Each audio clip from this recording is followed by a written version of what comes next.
Good morning बच्चों। मैं अभी जो आपके सामने जो दिखा रहा हूँ वो इंट्रोडक्शन का पार्ट नहीं कर सकते।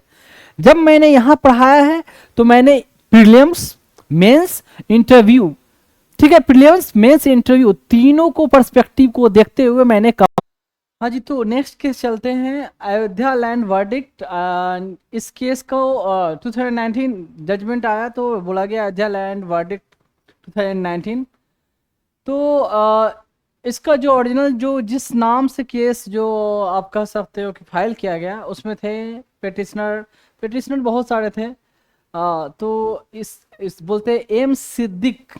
सिद्दीक का स्पेलिंग सिद्दीकी नहीं है, एम सिद्दीक वर्सेस महंत सुरेश दास, ठीक है।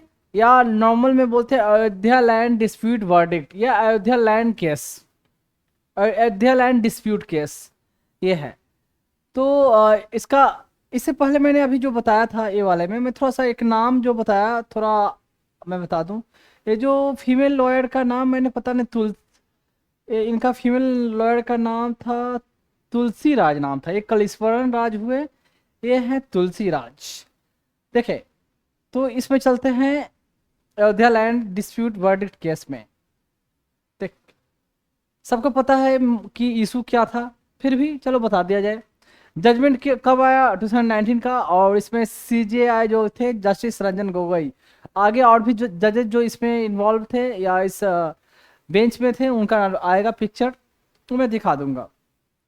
देखिए, पहले रफली कहानी समझे क्या था।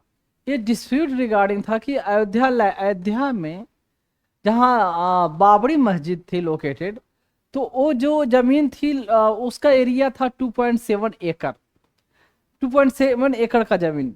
तो उस पर बहुत सालों से ये डिस्प्यूट चल रहा था कि यहाँ पहले हिंदू मंदिर एग्जिस्ट किया करता था और हिंदू मंदिर राम मंदिर एग्जिस्ट किया करता था।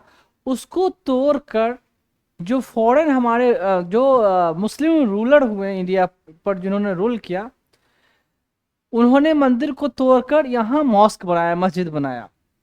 तो डिफरेंट डिफरेंट स्टोरी आती है। कोई बोलता है कि बाबर के टाइम में उनके उन्हीं का एक कोई जनरल, उसका नाम आता है ये जनरल का नाम आता है बाकी करके है, नाम जानने की आपको जरूरत नहीं है। उनके एक जनरल से रिलेटेड बस इतना है कि बाबर ने उस मॉस्क को बनवाया मंदिर को तोड़कर, ये है। तो ऐसा मानना है 1200 मतलब 1230-40 के आसपास का ये ऐसा इवेंट का माना जाता है। कुछ लोगों का ऐसा क्लेम है कि नहीं, ये मंदिर जो बना था मस्जिद को तो मतलब मस्जिद जो बना मंदिर को तोड़कर ये औरंगजेब के टाइम में बना। फिर डिफरेंट डिफरेंट कोई जब ये जजमेंट देखा गया तो डिफरेंट डिफरेंट बुक में क्या मेंशन है, क्योंकि कई कई उस समय भी हुए ना कि जैसे कोर्ट के जैसे उनके दरबार के जो आप बोल सकते हो जो मंत्री हुए या जो विद्वान उनके दरबार में हुआ करते थे, जो राइटर, पोएट, आप म्यूजिशियन ये सब हुआ करते थे। उसमें से एक नाम आता है कि एक जय सिंह, जय सिंह टू, जय सिंह वन ऐसे ना है, जय सिंह कड़कर एक पर्सनालिटी थे। उन्होंने भी कहीं कोई बुक मेंशन किया तो उसमें ऐसा मेंशन किया है कि भाई औरंगजेब के टाइम में बना, या बुक में कभी मेंशन किया कि उनके दीवार पर ये मेंशन था कि ये मस्जिद है जो इसको तोड़कर बना हुआ है। जैसे जजमेंट आया तो जजमेंट में कैसे डिसीजन दिया गया कि आर्कियोलॉजिकल सर्वे को बोला गया खुदाई करे, खुदाई करके जमीन के नीचे देखे कुछ मंदिर का कुछ अंश वंश है क्या, तो हाँ भाई मंदिर का कुछ ऐसा कोई मूर्ति जैसा कुछ है अंदर, या ओम जैसा कुछ लिखा हुआ अंदर रखा, पत्थर वत्थर कुछ है, या कोई मूर्ति का टूटा हुआ कोई पोर्शन है, ऐसा कुछ ऐसा दिखा। तो हाँ भाई ये होता है कभी मंदिर था। अब कब बना, डिफरेंट डिफरेंट राइटर ने क्या अपने बुक में लिखा, पुराने जमाने के किताब में, या जो फॉरेन हमारे पास विजिटर आए तो उन्होंने भी कुछ लिखा है, पुराने किताबों को खोज कर निकाला गया डिफरेंट डिफरेंट जगह से। और अंग्रेजों की जो बुक है या अंग्रेजों का कुछ ऐसा है कहीं या कहीं मेंशन है कुछ, तो उसको बेसिस पर कि हाँ भाई यहाँ था मंदिर या नहीं था पहले, ये तो ऐसा डिस्प्यूट चल रहा था। बार बार इंडिया में जब जब हुए खासकर अयोध्या को बोला गया कि अयोध्या क्या है। अयोध्या तो आज देखा जाए कि रामायण की नज़र से देखा जाए तो अयोध्या राम का बर्थ ऑफ प्लेस है, जहाँ जन्म हुआ राम जी का, अयोध्या में। तो अब है, आप लोग बोलोगे क्या कि क्या अयोध्या में और कोई मंदिर नहीं था क्या? और ये राम जी का जो मंदिर है, क्या राम जी उस जगह पर जन्म लिए थे क्या? ऐसा किसी को पता नहीं कि राम भगवान जन्म लिए कहाँ थे। वो पूरे अयोध्या में किस उसी मंदिर वाले जगह पर लोगों का ये था कि ये बहुत बड़ा मंदिर था। मतलब ऐसा लोगों का मानना चल रहा था कि लोगों की आस्था थी ये एरिया, और यहाँ मंदिर को तोड़कर बनाया सबसे बड़ा मंदिर ऐसा था। राम जी के स्टैचू मतलब यहाँ लोकेटेड थी। तो अब उसके जगह पर एक बाबरी मॉस्क बना, बहुत बड़ा मॉस्क बना। तो ये था कि सब लोगों की एक जुड़ी हुई थी आस्था कि यहाँ हमारे मंदिर, सबसे बड़ा मंदिर जो था राम भगवान का, अयोध्या का सबसे बड़ा मंदिर जो यहाँ लोकेटेड था, सबसे पुराना मंदिर था, जिसको तोड़कर इन्होंने बनाया। तो हमें अपना मंदिर कैसे भी यहाँ स्टैब्लिश करवाना है। एकदम ये स्टैब्लिश कराना है तो मतलब उस जगह पे क्यों? और ऐसा नहीं है कि अभी ये मंदिर, राम मंदिर जो अभी बन गया, उसके बनने से पहले अयोध्या में और कहीं मंदिर नहीं थे, राम भगवान का, कृष्ण भगवान का और कहीं मंदिर नहीं था। लेकिन लोगों को ये होता है कि ये लगी हुई थी कि हमारे मंदिर को तोड़कर कभी न कभी मस्जिद बनाया गया है, तो इस मस्जिद को हटाना है। ये नहीं है कि हम कहीं और इससे भी बड़ा, पहले जो हमारा मंदिर रहता था उससे बड़ा मंदिर कहीं और बना ले। ये एक हट हो गई, ये एक आपका सोचता है कि बैड या शत्रुता हो गई कि हमारे को तोड़ा है तो इसको हटाकर ही हम वहीं बनाएंगे। ये बैड की भावना, वहीं बनाएंगे, हट जिद जिद को वहीं बनाना है। क्यों? क्योंकि हमारा वर्चस्व को दिखाना है। और ये हमें, जब मुस्लिम रूलर आए तो हमें इन्होंने नीचा दिखाया, हमें दबाकर रखा। तो अब हम इस लायक हो गए हैं कि जितना इन्होंने हमारे पूर्वजों, हिंदू पूर्वजों को दबाया है, मतलब इनके पूर्वज, मुस्लिम पूर्वज ने हमारे हिंदू पूर्वज को दबाया है, दबा कर रखा है। अब हम दब के नहीं रह सकते, उसका हम अब बदला लेंगे। ये नहीं था कि उसी जगह पर राम भगवान जन्म लिए थे, इसलिए लोगों की इतनी आस्था जुड़ी हुई थी कि यहाँ जन्म था राम भगवान का, यहाँ कभी घर रहा करता था, तो उसी लोकेशन पर बनाना है, ऐसा कुछ नहीं था। बार बार जब भी इंडिया में कोई हिंदू मुस्लिम का काउ स्लॉटर, ये सब का दंगा होगा, इस गाय हत्या पर कभी दंगा चला, कभी वाद विवाद मैटर उठा, तो सबसे पहले टारगेट होता है कि बाबरी मस्जिद पर नजर वहीं जाती थी कि वहीं से तो गुस्सा पनपा है। तो ऐसे नफरत फैली है, मतलब नफरत फैली मतलब गुस्सा रहा एक दूसरे को, एक दूसरे से प्रति। तो आज सिर्फ हिंदू मुस्लिम का जो अभी गुस्सा देखते हो, एक दूसरे से नाराजगी, एक दूसरे से इतना नफरत, पहले भी से ऐसा चलता आ रहा है, ऐसे ही नफरत, ये सब मैटर थे। इस कारण से कभी देखोगे कई जगह ऐसा मिलेगा कि जहां अगर मस्जिद बना हुआ है तो उसके बगल में, कई जगह मैंने नोटिस किया, उसके बगल में आपको आसपास में मंदिर मिलेगा, और कोई कहीं बना सकते थे। ठीक है, जब ये होता है कि पहले कौन बना, कुछ पहले मंदिर बन गया तो तुमको मस्जिद ही बनाना, तो कहीं और लोकेशन पे भी आप बना सकते थे, कहीं और लोकेशन पर। लेकिन हट है कि इससे हम कम क्यों है, तो हम इसके सामने, इसके बगल में ही बनाना है। तो कई जगह इसको ये हट टाइप का, एक दूसरे में बोल सकते हो कि ये आपस में इतनी सामंजस्य, इतनी प्यार, इतनी लगाव, कोई बोल सकता है कि यहाँ एक ही जगह मंदिर भी है, एक जगह पास में मस्जिद भी है। दूसरे वे में ये देख सकते हो कि एक दूसरे से इतना ईर्ष्या गुस्सा है, तुम यहाँ इस एरिया में जगह बनाए तो तुमसे हम कम क्यों, तुम्हारे बगल में ही तुमसे हम बड़ा और भव्य बनाएंगे मंदिर या मस्जिद जो भी हो। तो इस वे में भी कह सकते हो, या आपस के प्यार की भावना से बोल सकते हो कि हम भी यहाँ पूजा करेंगे और आप भी बगल में नमाज पढ़ी थी, इतना प्रेम, इतना लगाव है। तो क्या रिलेटिव है आपको भी पता है। जैसे जैसे पटना में मैं जन्म लिया, तो पटना में क्या है कि रेलवे स्टेशन के पास एक बहुत बड़ा मंदिर है, बोलते हैं हनुमान मंदिर। हनुमान मंदिर है, और उसको महावीर स्थान नहीं बोलते, हाँ महावीर स्थान बोलते हैं, या हनुमान जी का मंदिर है बड़ा स्टेशन के सामने। उसके बगल में ही थोड़ा सा, मतलब कुछ नहीं, 2-4 मिनट पैदल चलने के बाद ही एक बहुत बड़ा मस्जिद भी है, मॉस्क। आई थिंक उसके बारे में मैंने कभी पढ़ा था, तो 1200 समथिंग का बना हुआ मॉस्क है, 1200-1300 पीरियड का, उस सेंचुरी का बना हुआ मॉस्क है। तो मंदिर आई थिंक न्यू भी दिखता है, तो या तो पहले, ज्यादातर पॉजिटिव है कि मंदिर वो उसके पीरियड के बाद ही बना है, तो उतना बड़ा मंदिर। तो हट भी रही होगी कि वहाँ मस्जिद बनाया तो उससे हम काम क्यों हैं। बस पटना के जो मेन सेंटर है, मतलब वो जो एरिया है बीच का ही है, मतलब शहर का बीच का हिस्सा वहां मस्जिद बनाया, तो हम भी इससे बड़ा मंदिर भी बनाएंगे। तो ऐसा कई जगह मिल जाएगा, कई जगह है। यहाँ तक कि छोटी छोटी जगह में भी मैंने नोटिस किया है कि छोटी सी मॉस्क है तो उसके पास ही में दो आस ही पास में एक मंदिर भी बनाए हुए हैं। तो प्यार से बना है या नफरत से बना है, डोंट नो। तो ये विवाद बहुत दिन से ऐसा बार बार चल रहा था, यह था कि उनको हटाना है, हटाना है। साथ में 1950 आज़ाद होने के बाद फिर ये हुआ कि किसी ने ऐसे हमेशा मनमुटाव, ये दंगा, ये भड़काव ऐसा तो चलता ही रहता था।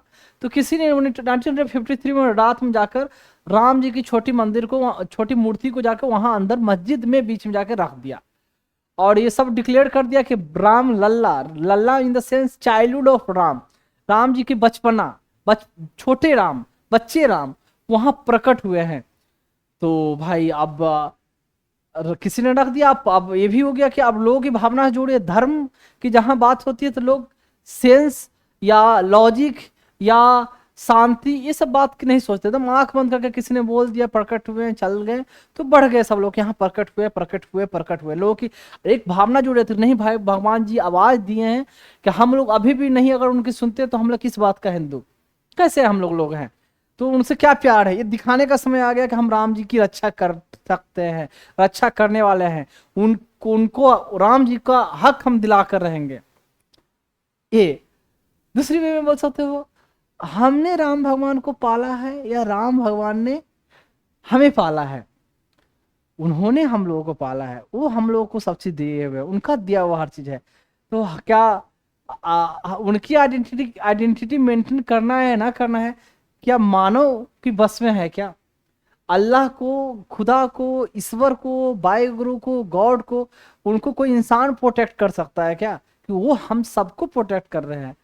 और मैं आपको बोल दूं रिलीजन अलग अलग है, पर ऊपर वाले जो भी होंगे, ऊपर क्या कोई ऐसा बैठे होंगे, ऊपर हो या कहीं भी, कि एक मुस्लिम को देखने वाले अलग अलग गॉड होंगे, भगवान होंगे।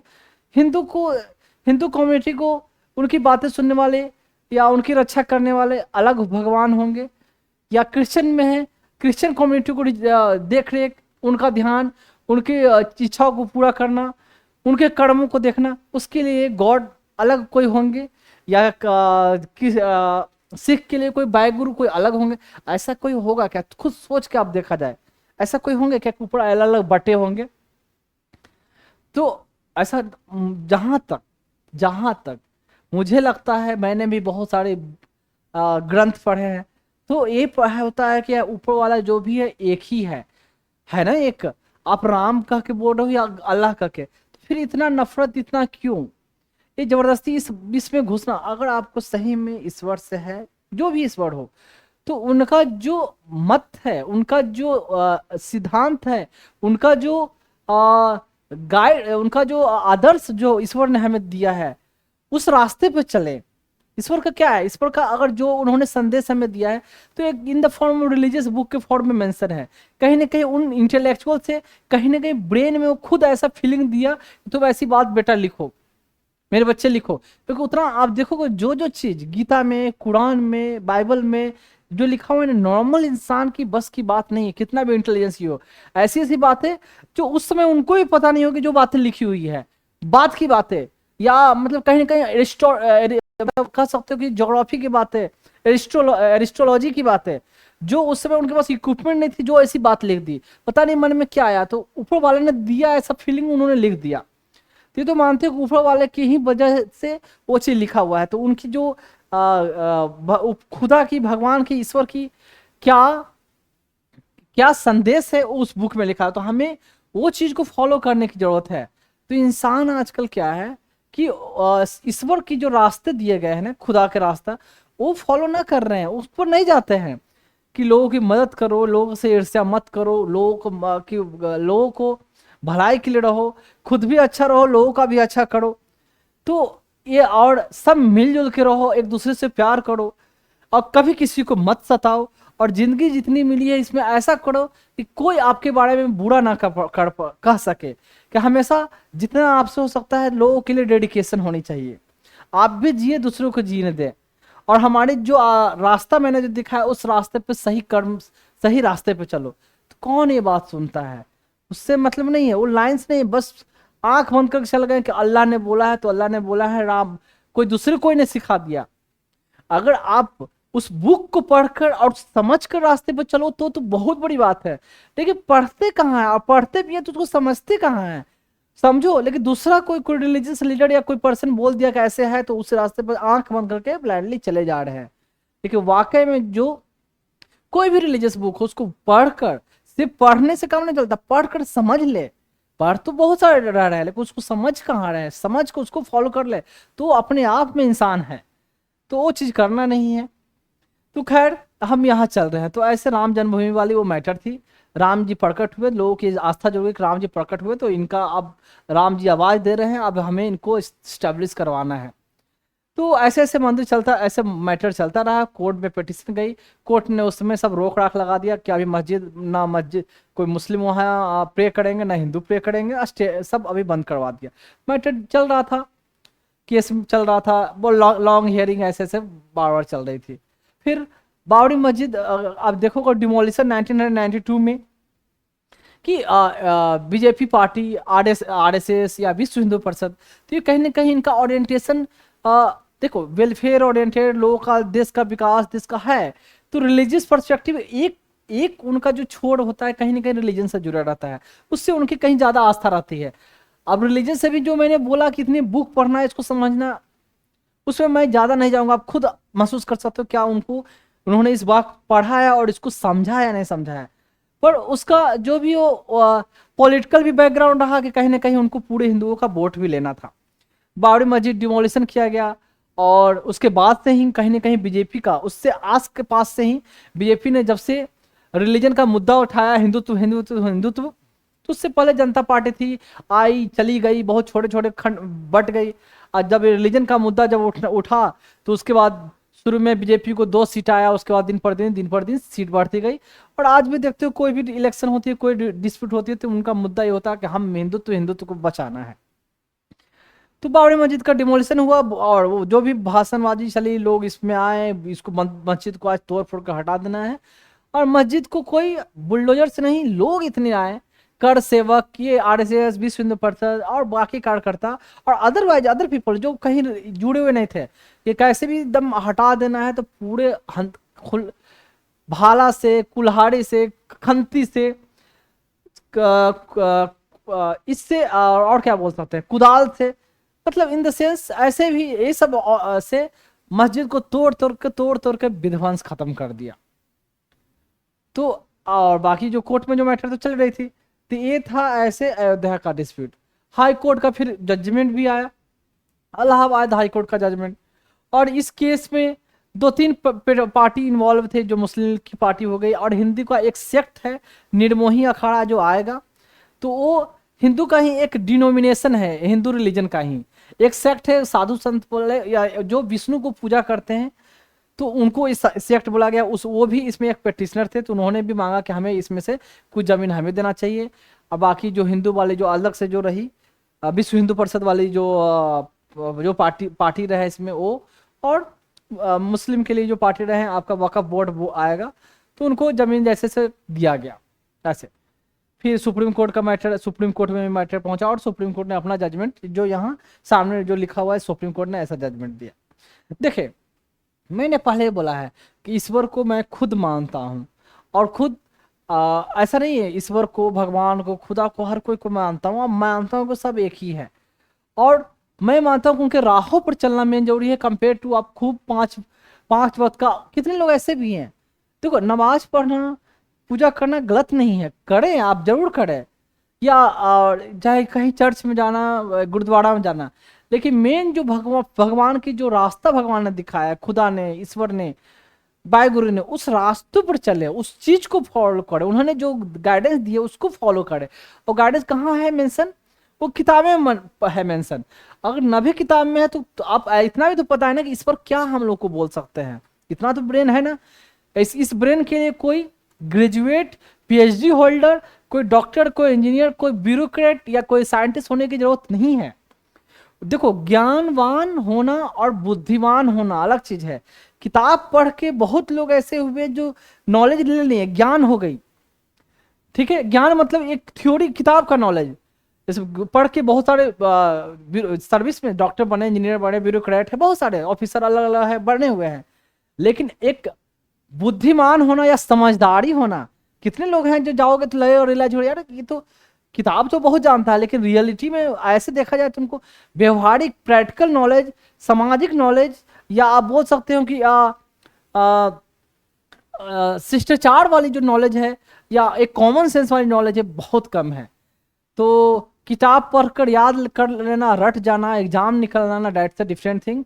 और खुद का एक अपना अंदर कॉन्शियस होना, अपना सेंस होना, और बोलते हैं कि अंदर की जो होता है ना, जैसे देखो बीरबल, बीरबल पढ़ा लिखा ज्यादा आदमी नहीं था, पढ़ा लिखा शायद इलिटरेट था एंड अकबर पढ़े लिखे नहीं थे, पर अंदर सोच थी लोगों के बारे में सोचने की। मैं रिलीजन स्पेसिफिक नहीं जा रहा हूँ, और कि और जैसे कि लोगों का कैसे अच्छा किया जाए, लोगों की थिंकिंग क्या होनी चाहिए, वो रास्ता लोगों को, लोगों का दुख क्या होता है, दर्द क्या होता है, उसे महसूस करना, उसे महसूस करने के लिए, लोगों के दर्द को महसूस करने के लिए आपको ज्यादा पढ़े लिखे, ज्यादा एजुकेशन की नहीं जरूरत है। तो कितने आप देखते हो कबीरदास या बहुत सारे आते हैं जो पढ़े लिखे नहीं थे, लेकिन उनमें ज्ञान था, किताबी ज्ञान की जरूरत नहीं होती है।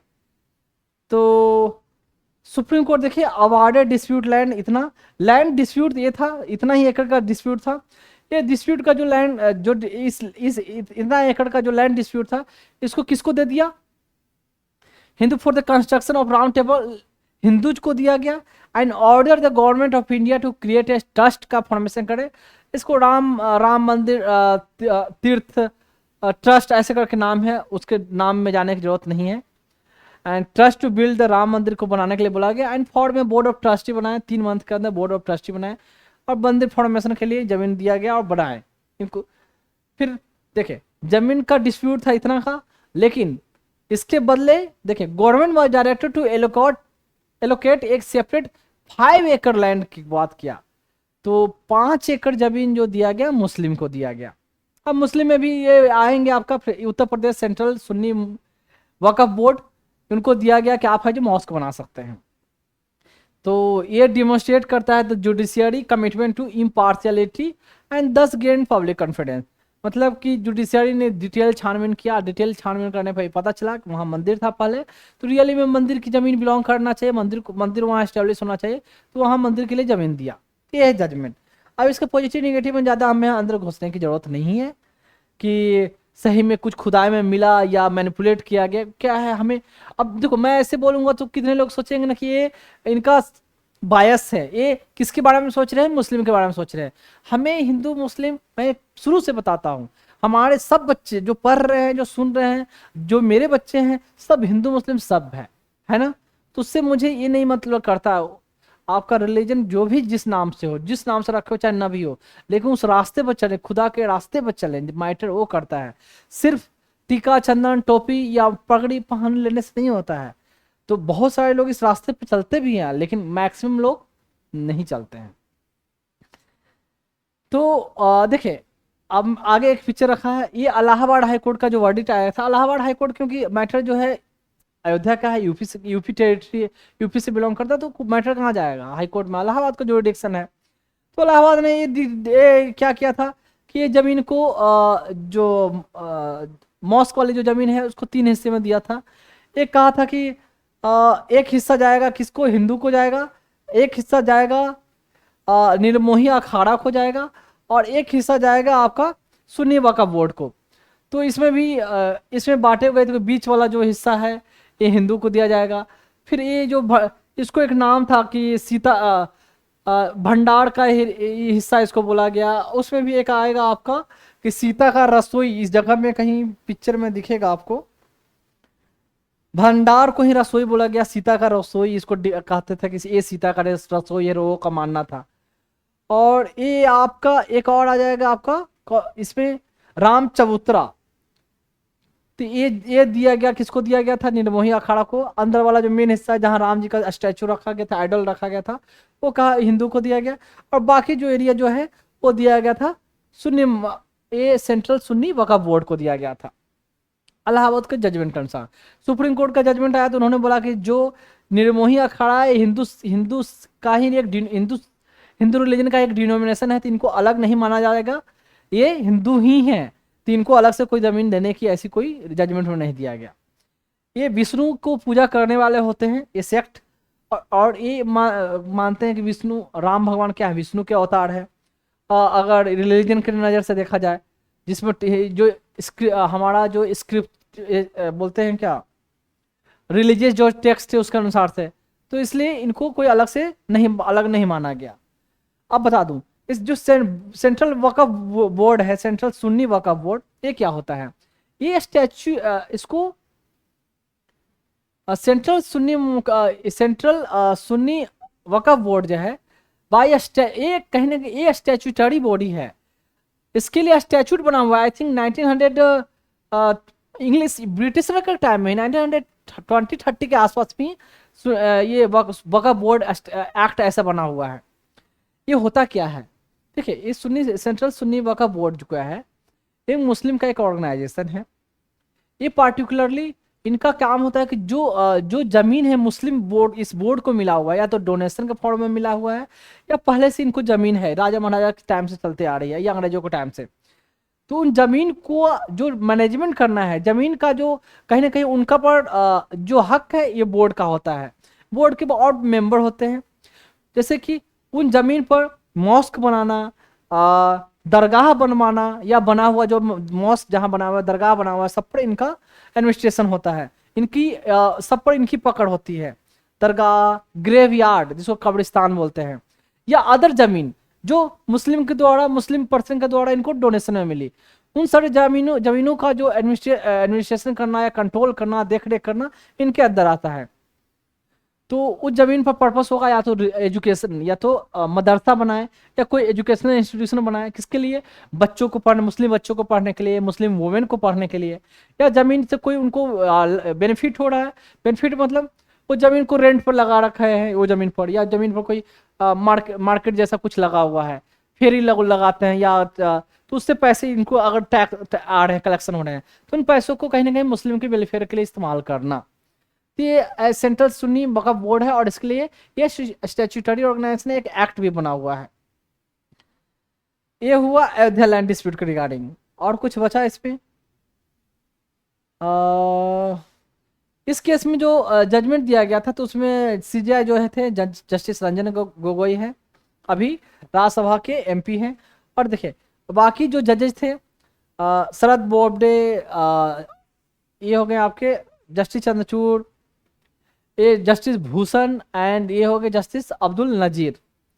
देखें, जस्टिस रंजन गोगोई जजमेंट हुआ, उसके बाद रिटायर्ड हुए, रिटायर होने के कुछ दिन पहले ही जजमेंट दिए थे। जब जजमेंट दिया गया था ना, तो उस समय देश में ऐसा माहौल था कि आज जजमेंट आने वाला है, तो पूरी जगह कर्फ्यू, यहाँ वहाँ पुलिस वुलिस सब जगह तैनात, क्योंकि जजमेंट क्या आएगी, अगर कुछ ऐसा आया, जो भी आया, तो दंगे होने की ज़्यादा प्रोबेबिलिटी बन सकती है। तो पूरे जगह, खासकर जो मुस्लिम वाले जो रीजन हैं, जो डेंस पॉपुलेशन है वहाँ खासकर, और हिंदू वाले डेंस पॉपुलेशन का, पूरे इंडिया में तो हिंदू डेंस पॉपुलेशन है ही, तो कहाँ कहाँ करें। बाकी जो सेंसिटिव वल्नरेबल रीजन है, जहाँ अक्सर होते हैं, या जहाँ क्लैश के चांस बनते हैं, क्लैश का चांस मुस्लिम का पॉपुलेशन, हिंदू का पॉपुलेशन ज़्यादा रहेगा, जहाँ वहाँ ज़्यादा चांस बनेगी। तो ऐसे ऐसे जगह आपको पूरे लगाई गई थी सिक्योरिटी, और इन जजेज के घर पे भी साथ में। देखो, जो डिबेट चल रहा था, तो उसी में सब पता चल गया था कि जजमेंट क्या आने वाला है, पेपर में भी आता था, और वहाँ बैठकर वहाँ भी पता चल जाता था कि जो आर्गूमेंट होती थी, जजमेंट क्या आने वाला है, सबको पता चल जाता था, पता था क्या आने वाला है, किसके फेवर में आने वाला है। जस्टिस ये बने, राज्यसभा के एमपी बनाया गया। जस्टिस शरद बोबडे, इनको महाराष्ट्र लॉ यूनिवर्सिटी का चांसलर बनाया गया। जस्टिस चंद्रचूड़ अभी सीजीआई बन के अभी रिटायर हुए। एंड जस्टिस भूषण, इनको national company law appellate tribunal का चेयरमैन बनाया गया, शायद अभी भी हैं। एंड जस्टिस अब्दुल नजीर साहब, ये आंध्र प्रदेश के गवर्नर बने हुए हैं। तो ये इनका अभी का जो आसपास का जो है पोर्टफोलियो क्या पर है। अब आगे क्यों सोचने की जरूरत नहीं है, क्या है, क्यों बने हुए हैं, क्यों बनाया, डजंट मैटर, हमें उससे मतलब नहीं है। हमें है पीस, शांति, इससे मतलब है। और आप लोगों को एग्जाम के पर्सपेक्टिव से तो है ही, और लोगों से नफरत ना करें। जो भी हो, जहां भी रहे, सबको अपना समझोगे तो नफरत नहीं करोगे। अगर पराया समझोगे तो नफरत के 50 वजह होते हैं, और प्यार करने के एक ही वजह काफी है। तो ये चीज आपको ध्यान में रखने की जरूरत है। और ये हुए निर्मोही अखाड़ा दल के, अखाड़ा जो सेक्ट हुए उससे उसके लोग। और उनके ऑफिस के सामने, यहाँ उनका ऑफिस पे ऐसे आपका लिखा हुआ कहीं है, ऐसा मिलेगा। उन उस वहाँ भी सरपंच, सरपंच, ये उप सरपंच, ऐसे ऐसे पोस्ट है क्रिएट किए हुए हैं। और ये सेंट्रल उत्तर प्रदेश का जो उनका ऑफिस है, ऑफिस के बाहर ऐसे बोर्ड लगा हुआ है, जजमेंट आई होगी तो सब आपस में दिखाया कि हम हिंदू मुस्लिम सब एक है। सब अब खुशी में वहाँ गए, और उसके साथ में एक मुस्लिम भी शायद कोई होंगे, है या नहीं है इसमें? यार इसमें तो पिक्चर में कोई लग नहीं रहा है। तो ऐसा क्या है कि उनके शायद ये मुस्लिम है, हाँ। तो साथ में मिलके कि भाई हम लोग मिलके रहेंगे, जजमेंट को हम लोग सब मिलके एक्सेप्ट करते हैं, सबको स्वीकार करना चाहिए। सुप्रीम कोर्ट एक बहुत बड़ी बॉडी है, देश की सबसे, उनका जजमेंट को कभी खराब नहीं कहा जा सकता। उन्होंने जजमेंट दिया तो सोच के ही दिया है, तो सही ही दिया है, सही चीज़ वो था। तो आपस में हम प्यार से रहेंगे, मिलकर साथ में फोटोशूट किया गया। लखनऊ में है ये। और ये राम मंदिर जो बन गया अभी, काम जोर तोर से हुआ राम मंदिर का।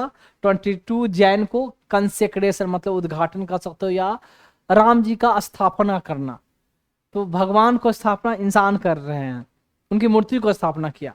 तो 22 जैन को हुआ। और ये राम भगवान का स्टैचू तैयार किया गया था। मंदिर में ये स्टैचू है, थोड़ा बड़ा करके देख लो अगर आपको किसी को आ, उनकी ये स्टैचू क्रिएट करके वहां दिया। और इनकी ये, इनको मतलब बहुत सारे लोग अभी भी वहां दर्शन करने के लिए जाते हैं कि राम भगवान ये हैं वहां, और उनके दर्शन के लिए हम आए हैं, राम जी का दर्शन करने के लिए, राम भगवान का दर्शन करने के लिए। तो अब रिलीजन के बारे में ज़्यादा कुछ बोलना नहीं चाहिए, क्योंकि बहुत ऑर्थोडॉक्स लोग हैं, और देखा ही है कि कुछ भी कर सकते हैं, कुछ भी हो जाता है।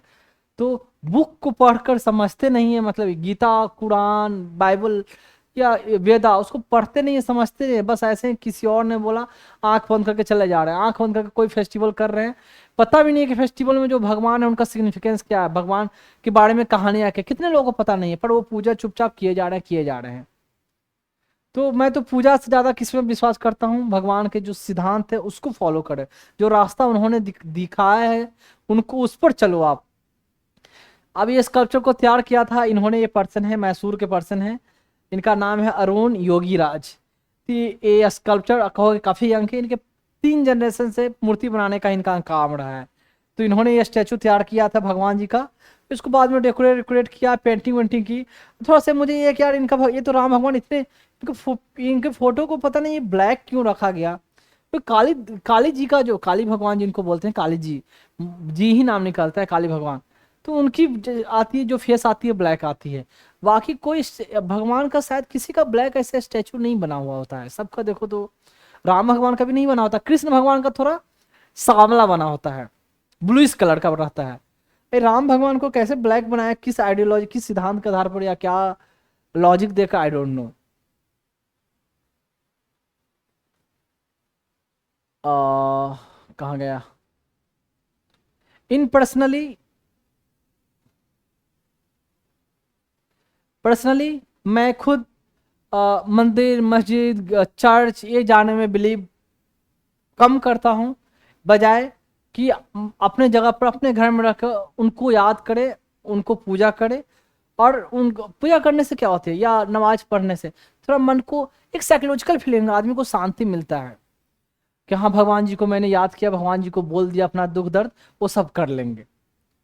तो लेकिन वो सब कर लेंगे, वो तो करेंगे, लेकिन वो उनकी भी तो हमसे कुछ उम्मीद है ना, कि हम तुमको जिस बनाकर तुमको धरती में भेजा है और ऐसा करने के लिए वो तुम तो करो। तो क्या हम, अगर हम उनकी बात फॉलो नहीं करते हैं, नहीं करते हैं, तो क्या वो खाली सिर्फ उनको पूजा करने से खुश हो जाएंगे? हो जाएंगे पूजा करने से, नमाज पढ़ने से? जैसे बहुत देखते हैं ना, बहुत सारे टेररिस्ट, कई टेररिस्ट ऐसे हैं हुए जो 5-5 बात कर नमाज पढ़े, लेकिन खुदा की रास्ता उन्होंने क्या दिखाया है, वो रास्ते को समझा ही नहीं, वो रास्ते पर चले ही नहीं, बस लेकिन नमाज पढ़ते हैं। ये बहुत सारे मैं लोगों को मैंने देखा है, देखे भी होगा, टीका चंदन खूब करते हैं, लेकिन यार इतने क्रूर आदमी, इतने, वो सिर्फ पूजा करते हैं कि भगवान मुझे मेरी धन संपत्ति बढ़े। लेकिन भगवान का जो सिद्धांत है कि हेल्प करो, लोगों को कष्ट मत दो, लोगों को परेशान मत करो, खुद अच्छा से रहो और लोगों को अच्छा से रहने दो, वो रास्ते पर नहीं चलते हैं। बड़ों की रेस्पेक्ट करो, सबका रेस्पेक्ट करो, लेकिन पूजा पाठ बहुत करते हैं, बहुत सारे ऐसे मिलते हैं, आपको भी पता होगा। तो मेरा मानना है कि इनके रास्ते पर जो किया है उससे चलोगे तो ये ज्यादा, उससे कंपेयर टू पूजा के बजाय वो रास्ते से पर चलो, वो मेन मैटर है। पूजा तो करो ही, अलग बात है, पूजा या नमाज, तो उस पर चलना बहुत जरूरी है, वो उसमें ज्यादा खुश होंगे। इन एक सिंपल एग्जाम्पल,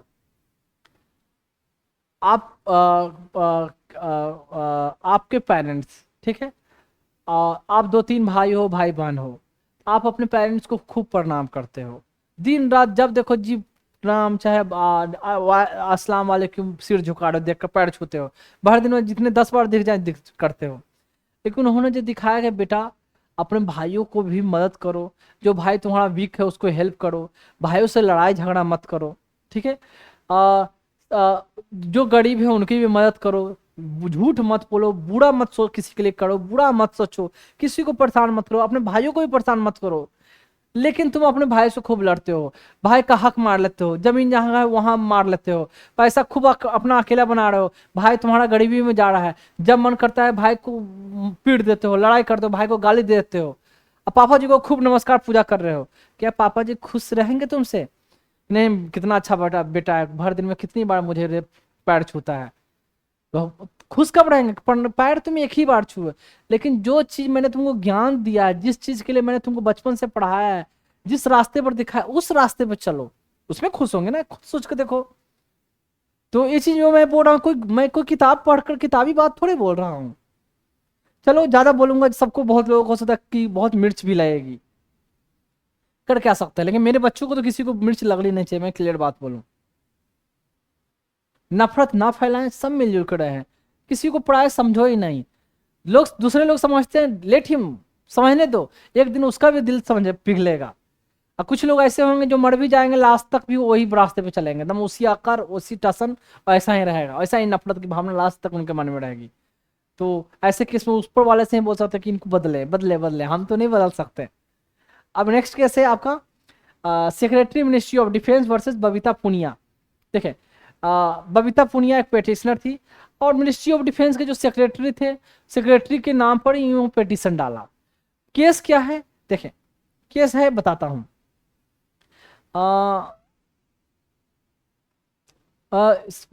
जनरली डिफेंस में जो है ना, जो वैकेंसी निकलती थी नेवी में, आर्मी में या एयरफोर्स में, तो short service commission, SSC, SSC होता है शॉर्ट सर्विस कमीशन, मतलब कम पीरियड के लिए होता है, परमानेंट जॉब नहीं है। इन द सेंस कह सकते हो कि होता है कि उसमें टेन्योर होता है कि अभी पहले 5 साल के लिए आप हो, एक्सटेंड करके फर्दर 5 साल देंगे, फर्दर एक्सटेंड करके 3 साल और देंगे, 2 या 3 साल, 13 साल तक, उसके बाद आप रिटायरमेंट हो गए। और जो परमानेंट है वो 20 साल तक परमानेंट है, और 20 साल के बाद वॉलंटरी रिटायरमेंट ले सकते हैं, तो उनको पेंशन वेंशन सब मिलेगी, पूरी जो बेनिफिट होती है सर्विस की। और चाहे तो वो 60, जो भी एज का क्राइटेरिया, 61 हो, 58 हो, 61 हो या 65 हो, वो प्रमोशन होने के हिसाब से बढ़ते जाती है, तो उस समय तक जाकर रिटायर हो सकते हैं। अदरवाइज 20 साल के सर्विस हो गए तो अब रिजिग्नेशन, आप वॉलंटरी रिटायर ले सकते हो।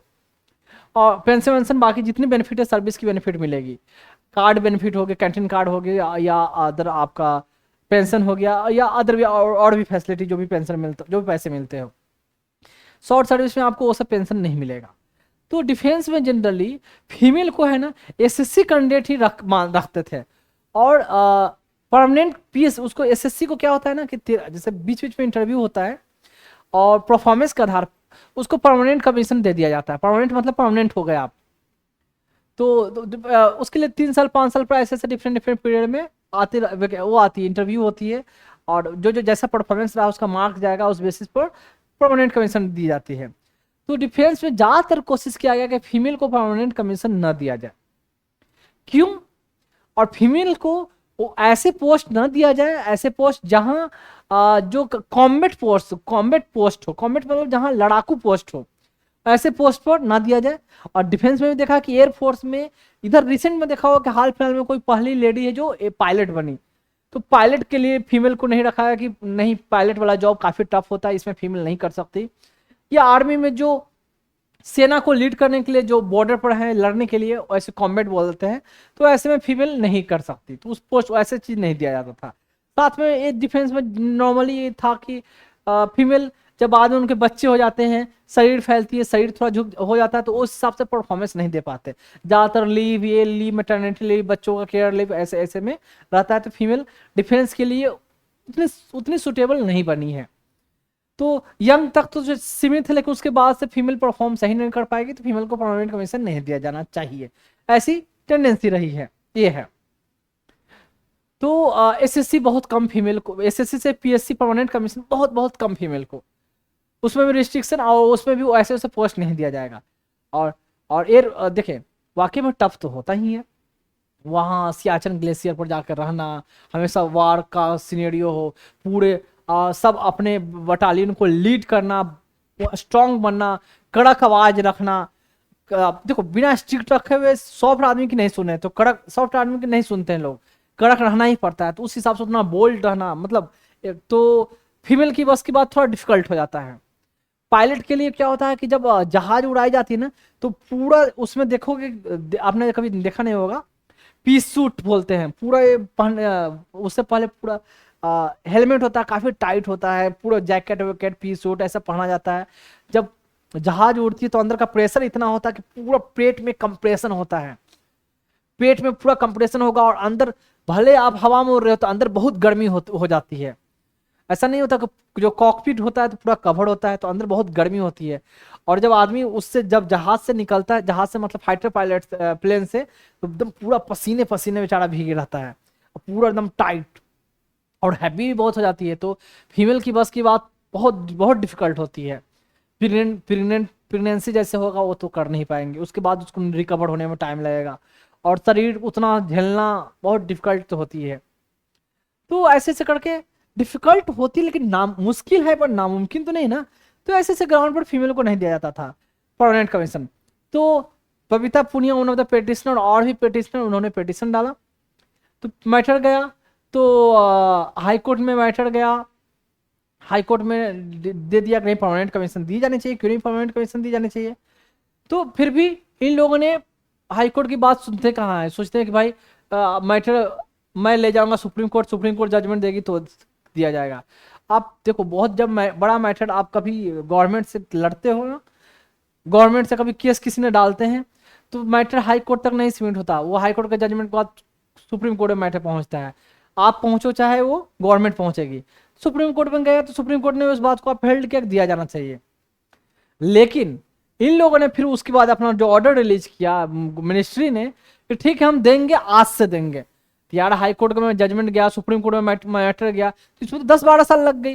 तो अगर अब से ये इंप्लीमेंट करोगे तो जो पिटिशनर उन्होंने 10-12 साल डाला है उनका क्या होगा, ठीक है, उनको कहां से मिलेगा। और एक पल के लिए उनमें से कितनी उम्र हो गई, अब तो वो रिटायरमेंट वाली एज आ गई, अब एज भी नहीं रही, तो उनका क्या फेट होगा। या तो उनको उस समय से परमानेंट कमीशन मानो जब से पिटीशन फाइल किया है, अगर वो एलिजिबल है, जो क्राइटेरिया है कि परमानेंट कमीशन के लिए इतना मार्क्स होना चाहिए, अप्राइजल रिपोर्ट में इतने साल की सर्विस होनी चाहिए, ये कंट्रीब्यूशन होना चाहिए, अगर वो आते हैं तो उस समय से उनको परमानेंट कमीशन मान लो। और अगर रिटायरमेंट का एज हो गया तो रिटायरमेंट का बेनिफिट दो उनको, ऐसा होना चाहिए। तो फिर सुप्रीम कोर्ट में दोबारा पिटीशन लाया गया, सुप्रीम कोर्ट ने डायरेक्शन दिया कि भाई अभी से प्रोस्पेक्टिव इफेक्ट नहीं, रिट्रोस्पेक्टिव, वहां से कंसिक्वेंशियल जो भी इस जजमेंट से जो भी उनको बेनिफिट मिलता है उस समय के से दिया जाए, उस समय के टाइम पीरियड से, ना कि अभी से, उस समय से कंसीडर किया जाए। वो है मैटर इसका। देखिए इसमें मैटर नीचे लिखा है, मैंने मेंशन है, article 33 of the constitution does not cover limiting female officer from holding permanent position in the forces. अब मैं बता दूं, आर्टिकल 33 जो फंडामेंटल राइट का जो पार्ट है, उसमें क्या मेंशन है, restriction of the fundamental right for the arm forces. Arm forces मतलब paramilitary, military, police forces, intelligence officer या other forces, national investigation agency, NIA, जो भी जितने हैं, जितने भी आर्म फोर्सेस या सिक्योरिटी फोर्सेस इंडिया में गवर्नमेंट की है, उनके लिए फंडामेंटल राइट का कुछ रिस्ट्रिक्शन रहेगा। जैसे प्रेस से कॉन्फ्रेंस नहीं कर सकते, और सोशल मीडिया पर इंटरेक्ट नहीं कर सकते, सोशल मीडिया पर अपना डिटेल भी नहीं मेंशन कर सकते, सोशल मीडिया पर अपना डिफेंस की मैटर को आप पब्लिश नहीं कर सकते, मीडिया से इंटरेक्ट नहीं कर सकते, फिर आप अपना यूनियन नहीं बना सकते, एसोसिएशन नहीं बना सकते, के अंदर भी यूनियन बनाए हुए, एसोसिएशन बनाए हुए, स्ट्राइक कर रहे हैं, प्रोटेस्ट कर रहे हैं, ये सब का राइट इनको, किसको, आर्म फोर्सेस जो मेंबर है उनको नहीं होता। साथ में वहां रहने वाले जो भी इंप्लॉय हैं अंदर के, carpenter, barber, whatever civilian employee, उनके लिए भी ये होता है कि आर्टिकल 33 के अंदर जो प्रोविजन है कि ये सब फंडामेंटल राइट का आपका रिस्ट्रिक्शन होगा, पार्टिकुलरली आर्टिकल 19 से रिलेटेड, तो रिस्ट्रिक्शन माना जाएगा आपके लिए। तो आर्टिकल 19 का रिस्ट्रिक्शन है, ना कि उनको परमानेंट कमीशन देने का। तो article 19 freedom of speech expression है, स्पीच एक्सप्रेशन का फ्रीडम रिस्ट्रिक्शन है, मतलब आप ओपनली मीडिया के सामने या सोशल मीडिया पर ओपनली डिफेंस की बातें नहीं बोल सकते, नहीं रख सकते, इंटरेक्ट नहीं कर सकते, या डिफेंस को तो अदर मैटर के लिए भी परमिशन होगा, विदाउट परमिशन। देखो गवर्नमेंट एम्प्लॉय को, किसी भी गवर्नमेंट एम्प्लॉय को, आप ब्यूरोक्रेट हो या कोई भी हो, किसी ऑर्गेनाइजेशन से बिलोंग करते हो, मीडिया से आपको इंटरेक्ट करने का परमिशन बिल्कुल नहीं है। आपको ऑफिस में मीडिया चली गई तो जब तक आपको हाई अथॉरिटी से परमिशन नहीं मिलेगा, आप मीडिया से इंटरेक्ट नहीं कर सकते कि हम क्या डिसीजन ले रहे हैं, क्या क्या है। जब ऐसा मैटर है, जब परमिशन होती है तो ही इंटरेक्ट, ऑफिसर हो फिर भी ये freedom of speech expression, assembly बनाने का, एसोसिएशन यूनियन बनाने का, ये सब का रिस्ट्रिक्शन है। तो ये यही बोला गया कि ये कहाँ कहता है कि परमानेंट कमीशन नहीं दिया जाएगा। तो डेट ऑफ जजमेंट, इसमें कौन कौन से इन्वॉल्व हैं, ये सब मेंशन है, जो मैंने बात बोला है वो सब में बात लिखा हुआ है, थोड़ा रीड कर लो। और इसमें जो जस्टिस है चंद्रचूड़ एंड जस्टिस हेमंत गुप्ता, मैं बता दूं सुप्रीम कोर्ट में जब ये पिटीशन चलता था ना, तो बाप रे बाप लगता, इतनी लंबी चलती थी, और जैसे ही जब आता था कि इनका ये केस डिफेंस वाला परमानेंट कमीशन का सुनने का हुआ, कोर्ट रूम बिल्कुल खाली। अगर 11 बजे से इनका मैटर या 11 साढ़े 11 से शुरू हुआ, तो शुरू होने के बाद देखते थे, क्या देखता था मैं, सब लोग उठ के खाली हो गए, सब भागने चले गए। मैंने ये क्या हुआ यार, कोई किसी से पूछा क्या मैटर, ऐसा क्या हुआ कि ये डिफेंस वाले जो मैटर है ना, लगातार एकदम शाम तक एक ही मैटर चलेगा, बीच में किसी और का नाम लिस्ट में है कि ये इतने मैटर सुनेंगे, लेकिन इनका मैटर जैसे शुरू हुआ है अब किसी का मैटर नहीं आने वाला, बीच में आ गया तो किसी का नहीं आता, अभी लगातार चलना ही चलना है, पूरे दिन यही चलेगा। सब लोग उठ के चले जाते थे, कुछ लोग जिससे जो रिलेटेड वही रहते थे, गिन चुन के 10-15 क्लाइंट। तो सुप्रीम कोर्ट में बता दो क्लाइंट नहीं रहते, वकील ही रहते हैं, क्लाइंट एक आध दो दिख जाएंगे। क्लाइंट रहते थे, हमारे डिफेंस वाले रहते थे, तो आते थे बड़े बड़े डॉक्यूमेंट लेके, जो खासकर जो वारंट रैंक ऑफिसर होते हैं, मतलब जूनियर वारंट ऑफिसर या वारंट ऑफिसर जिनको बोलते हैं, या सूबेदार मेजर जो आर्मी में वैसे होते हैं इक्वालेंट, वो लोग पूरा डॉक्यूमेंट साथ में लेके अपना आते थे, बाकी वकील तो होते ही थे। तो ऐसा सिचुएशन उसमें चलता था, बहुत लंबी इनकी हेयरिंग चलती थी। अब कहो कि इसमें बहुत लंबी हेयरिंग क्या बात है, मैटर तो सिंपल है, इसमें कौन सा लॉजिक है। एक कोर्ट में इतने सारे जजमेंट का रेफरेंस, ये वे इतने guideline, army act, defence army act, navy act, air force act, पूरा एक्ट को रीड किया जाता है, पढ़ाया जाता है, मतलब बोला जाता है, और जज उसको देखकर अंडरलाइन करते हैं, नोट्स लिखते हैं, ऐसे ही चलता है। तो कई केस में देखो कि यार मैटर तो कुछ बड़ा नहीं, लेकिन इतना बड़ा जजमेंट क्या लिखा हुआ है, इतने दिन से क्या हियरिंग चलती है, बहुत छोटी छोटी छोटी छोटी छोटी, बहुत तो ऐसे रहा था जजमेंट जिसका रिलेवेंट नहीं हो, फिर भी सामने वाला वकील है जो वो रेफरेंस देकर my lord see this thing, see this thing, see this thing, वो बेचारे जज वो कुछ नहीं कर सकता, ओके पलटते जाएंगे, वो मना नहीं कर सकते, जितना वो तुम दिखाते रहो, कौन सा जजमेंट, अच्छा ये रेफरेंस, ये बुक, ये page number, my lord see page number 1 2 3, my lord see page number 241 clause, paragraph B, paragraph C, ऐसे कर करके बेचारे जज भी चुपचाप, ठीक है व्हाट, ओके ओके, तब तक सुनते हैं जब सामने वाला पार्टी बोल दे कि मैंने अपना सबमिशन फिनिश कर दिया, आई फिनिश माय सबमिशन, तब तक ना बोल दे, तब तक वो बेचारे जज सुनते रहना। वो पहले से भी उनको ही पता है कि मैं जजमेंट क्या दूंगा, उनको भी मैंने पता है कितना ही बकवास कर लो दूंगा तो यही। कभी कभी हाई कोर्ट में होता है, जज बोल देते हैं देखो जितना तुमको बोलना है, जितना जजमेंट हमें दिखाना है, जितना बहस करना, मतलब जितना हमें बोलना चाहते हो बोल लो, लेकिन मैं जजमेंट तो यही दूंगा, ऐसे भी बोल देते हैं, जितना तुम दिखाना चाहते हो, जितना बोलना चाहते हो बोल लो, ऐसा होता है कोर्ट में। तो आपको ये सब एक्सपीरियंस करने के लिए कोर्ट बिल्कुल मत जाना, जो मैंने बताया है तो जो अपना एक्सपीरियंस तो मैं बता ही देता हूँ। तो ये देख लो जो बोला, पीरियड जो लिखा हुआ आफ्टर 2003 ड्यूरिंग द पीरियड, ये many petitioner file ranging circular,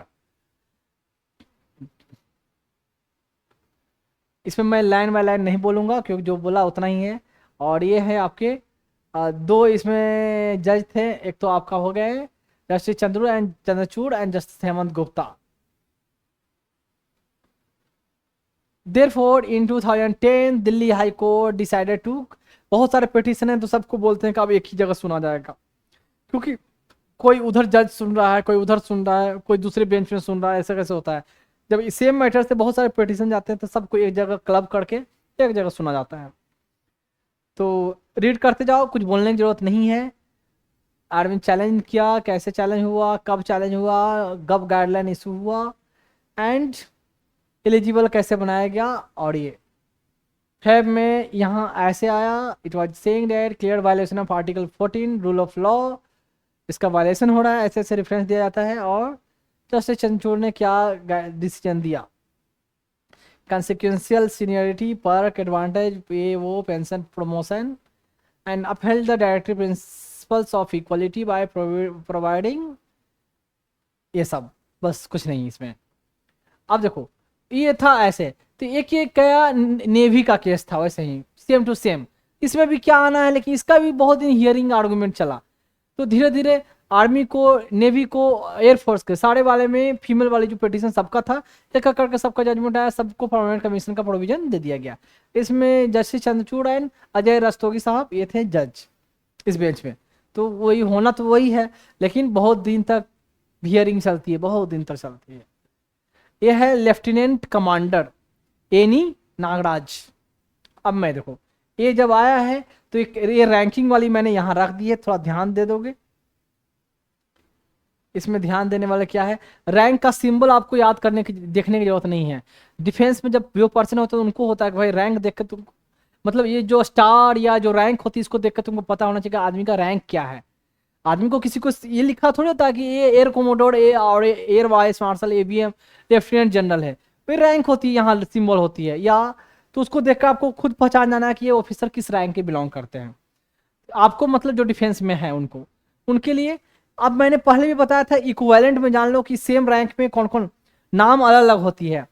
जैसे कि आर्मी में लेफ्टिनेंट हो गए, तो ये एयरफोर्स में होंगे फ्लाइंग ऑफिसर हो गए, और नेवी में सब लेफ्टिनेंट हो जाएंगे। सब लेफ्टिनेंट देखो, यहाँ सब लेफ्टिनेंट कहला रहे हैं, यहाँ सब लेफ्टिनेंट, ठीक है।